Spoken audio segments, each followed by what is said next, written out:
সেই গণভোটে বাংলাদেশের পরিবর্তন করতে হলে গণভোটে যাতে অতীতের মতো না হয়। নৌ মন্ত্রণালয়ের দায়িত্বে আছি এবং নৌ মন্ত্রণালয়ের দায়িত্বে 24টি ল্যান্ডপোর্ট ছিল, যে এখন 4টা কমে গিয়ে 20টা ল্যান্ডপোর্ট, টেকনাফ থেকে তেঁতুলিয়া। আমি যতদূর সম্ভব ব্যক্তিগতভাবে এই স্থলবন্দরগুলো দেখেছি, নৌবন্দরগুলো দেখছি। তো সেই হিসাবে আমি এই দিকে আসিনি কখনো। এখানে আসবো করে এই আজকে আসি কালকে আসি করে অন্য কাজের মধ্যে ঢুকে যাই। সেই জন্য এটাও যেমন দেখতে আসলাম।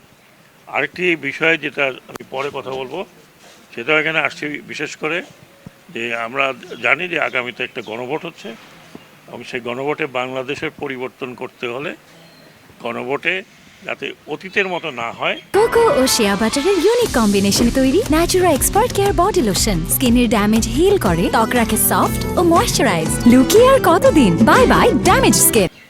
সরকারও অতীতের মতো যেমন না চলে, আর অতীতের মতো যে সমস্ত আমরা দেখেছি কর্মকাণ্ড, সেগুলোর থেকে যদি পরিত্রাণ পেতে হয় তাহলে জনগণকে হাঁ